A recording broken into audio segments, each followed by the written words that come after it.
प्रिय विद्यार्थियों, आप सभी का स्वागत है हमारे आज के क्लास में। आज आप सभी विद्यार्थी पढ़ने वाले हैं हिंदी व्याकरण के अंतर्गत आने वाला रस के बाद छंद। आप सभी ने पिछले वीडियो में रस का अध्ययन किया।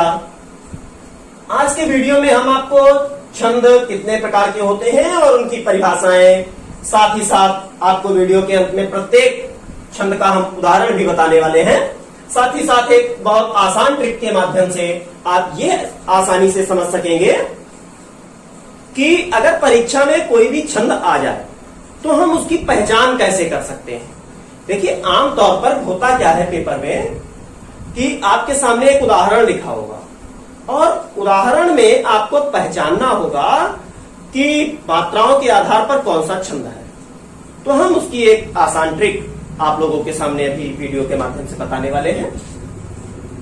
आइए सर्वप्रथम बात करते हैं हम छंद किसे कहते हैं। तो छंद वर्ण, मात्रा, गति, यति, तुक, चरण और गण से बंधी हुई रचना छंद कहलाती है। अब ये वर्ण क्या है, मात्रा, गति, यति, तुक, चरण, गण, ये होते क्या है, आइए जरा एक एक करके बात करते हैं। सर्वप्रथम वर्ण। वर्ण क्या है? वर्ण का अर्थ होता है अक्षर। वर्ण मतलब अक्षर, जो ये अक्षर लिखे होते हैं। ठीक, इनकी संख्या के आधार पर भी हम छंदों का निर्धारण करते हैं, परंतु वो आपको पाठ्यक्रम में नहीं पढ़ना है। आपको मात्रा के अनुसार जो छंदों का निर्धारण होता है, मात्राओं की संख्या के आधार पर जिन छंदों का निर्धारण होता है, उसका अध्ययन करना रहेगा। मात्राएं दो प्रकार की व्याकरण के अंतर्गत मानी गई हैं, एक लघु मात्रा और एक दीर्घ मात्रा।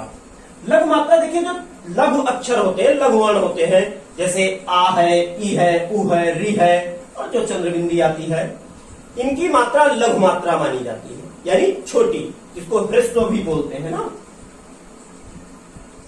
और जब ये किसी वर्ण में लगी होती है ये मात्राएं, तो इसकी हम एक संख्या काउंट करते हैं। तीसरी बात है गति, जो हम पढ़ते हैं ना, उसकी स्पीड। जैसे लिखा है ना, दीन सबन को लखत है, दीन ही लखे न कोय, ये गति। यति, यति मतलब होता है विराम, रुकना। हम कहां पर रुक रहे हैं, पहला स्टॉपेज हमारा कहां पर है किसी भी रचना में। जैसे पहला देखिए, दीन सबन को लखत है, यहां पर हम रुके, यहां पर कॉमा लगा, तो ये यहां पर क्या है, ये यति है। यति माने रुकना। फिर है तुक। तुक क्या होता है? तुक होता है जो ये अंतिम वर्ण है, कोय, होय, ये तुक है। ठीक। चरण। चरण जहां तक ये कॉमा होता है, यानी यति होती है, उस बीच का जो पूरा खंड होता है उसको चरण बोलते हैं। दीन सबन को लखत है, ये एक चरण हो गया। दीन ही लखाए न कोय, एक चरण हो गया। जो रहीम दीन ही लखाए, एक चरण हो गया। दीन बंधु सम हुए, ये एक चरण हो गया।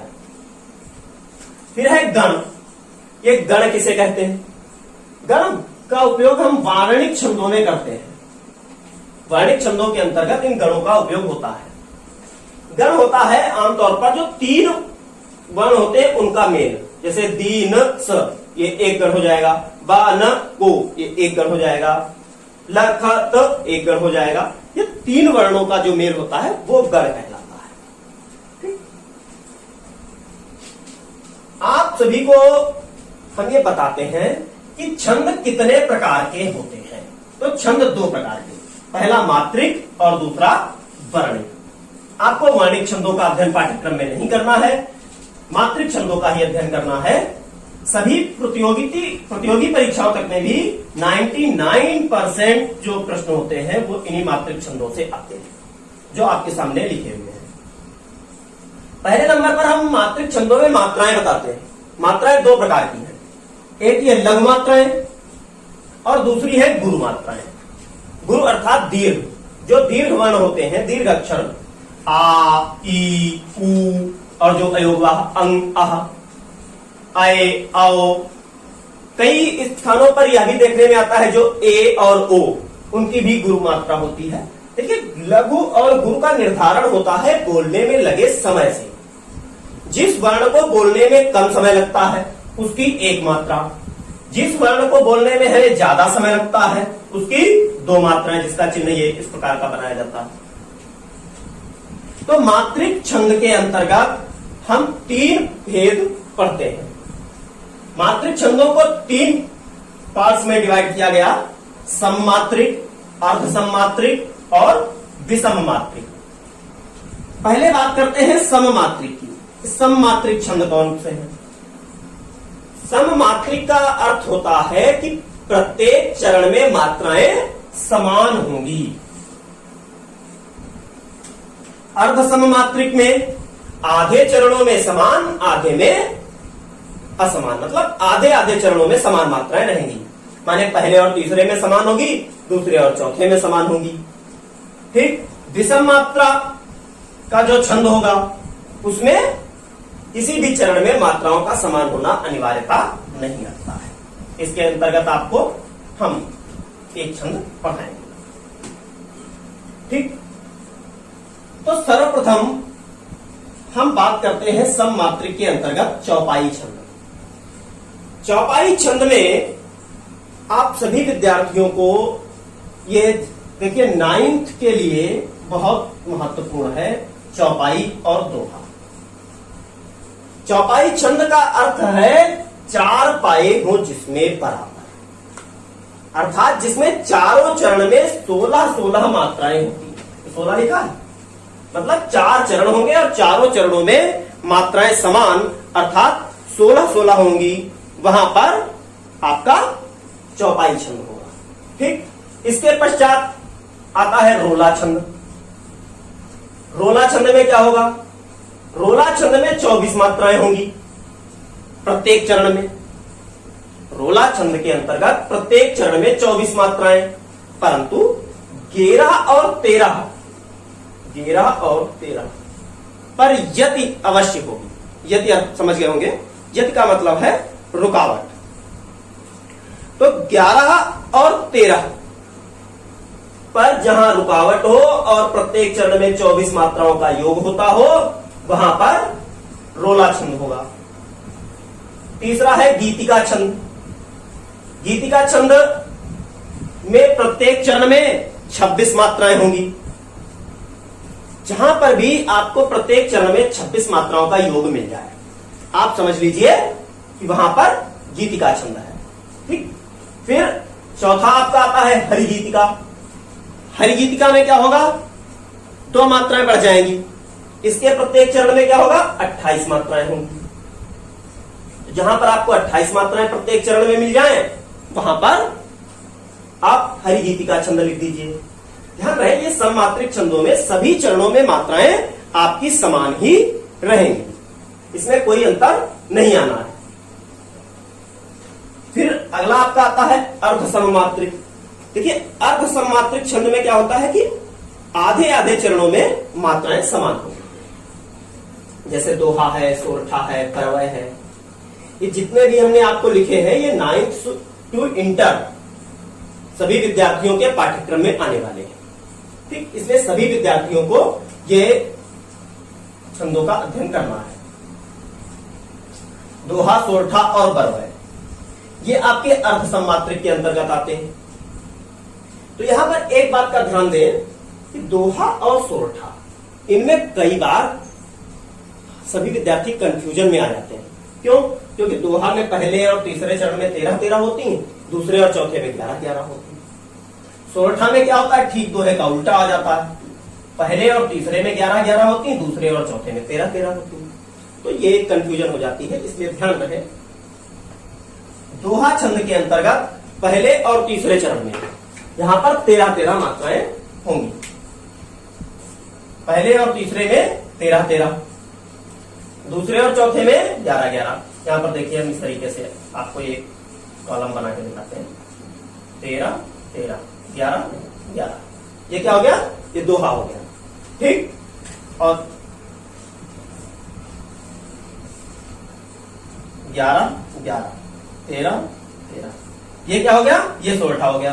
पहले में 11, दूसरे में 13, पहले तीसरे में 11 और चौथे में 13। ठीक। फिर आपका आता है हाँ, सोरठा छंद बता रहे थे।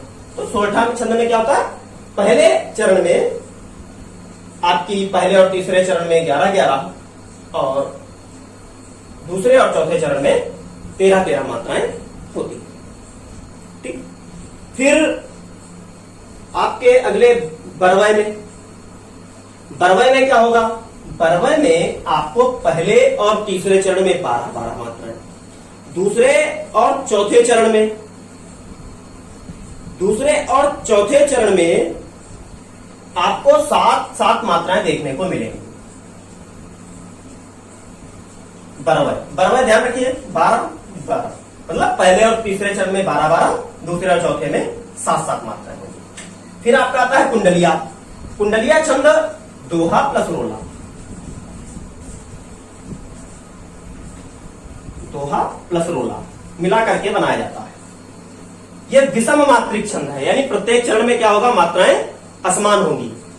शुरुआत में आपका एक दोहा छंद होगा, मैंने दोहा लिखा होगा,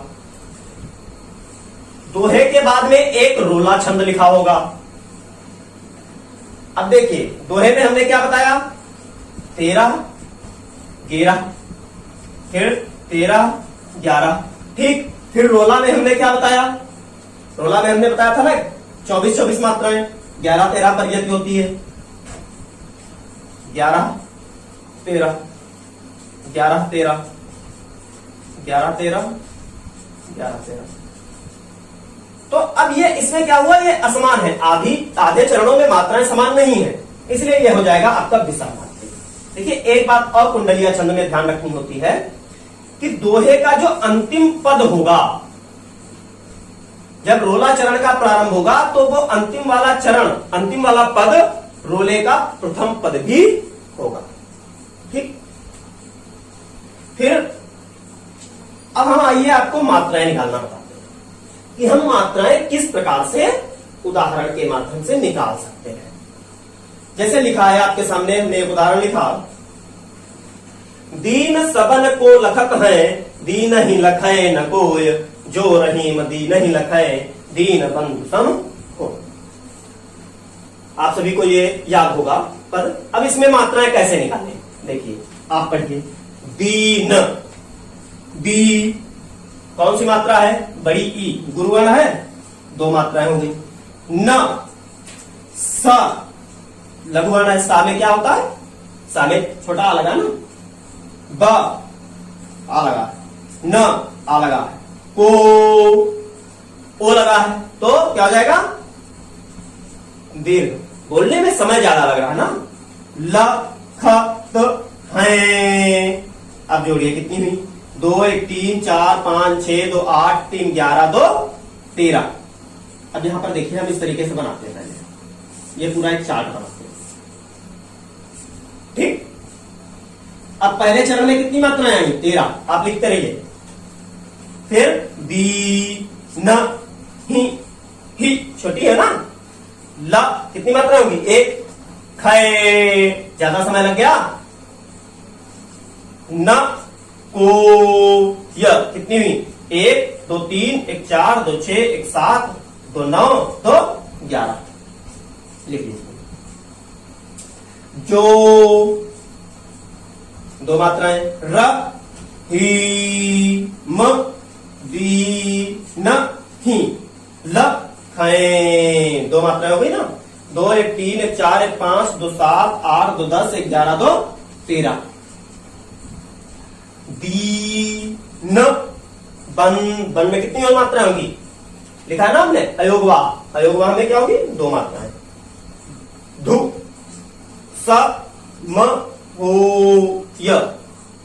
अब गिनिए, 1 2 3 1 4 1 5 1 6 2 8 1 9 2 11।